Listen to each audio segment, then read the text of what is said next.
बस्तर में है माया बोली।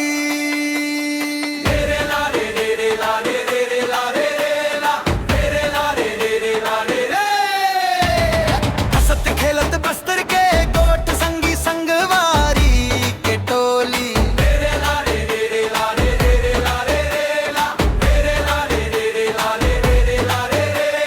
तीरथगढ़ के झरना बहे जैसे मैया के धरगा। चित्रकूट के पानी माँ दिखे बस्तर के सिंगार गा।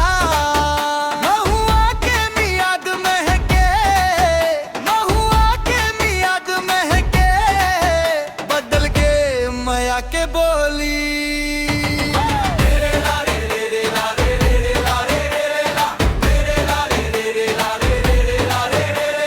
बस्तर में है माया बोले हो रे, बस्तर में है माया बोली।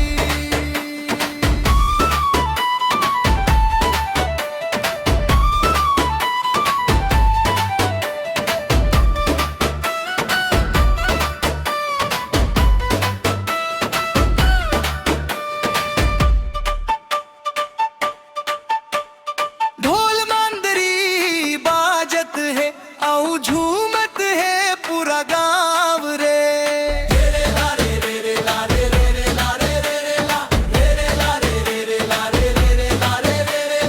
गोर गंवर के सींग सजे औ नाचे सारा बस्तर राव रे। जय जोहर के नारा गूंजे, जय जोहर के नारा गूंजे, मन भाए बस्तर के डोली।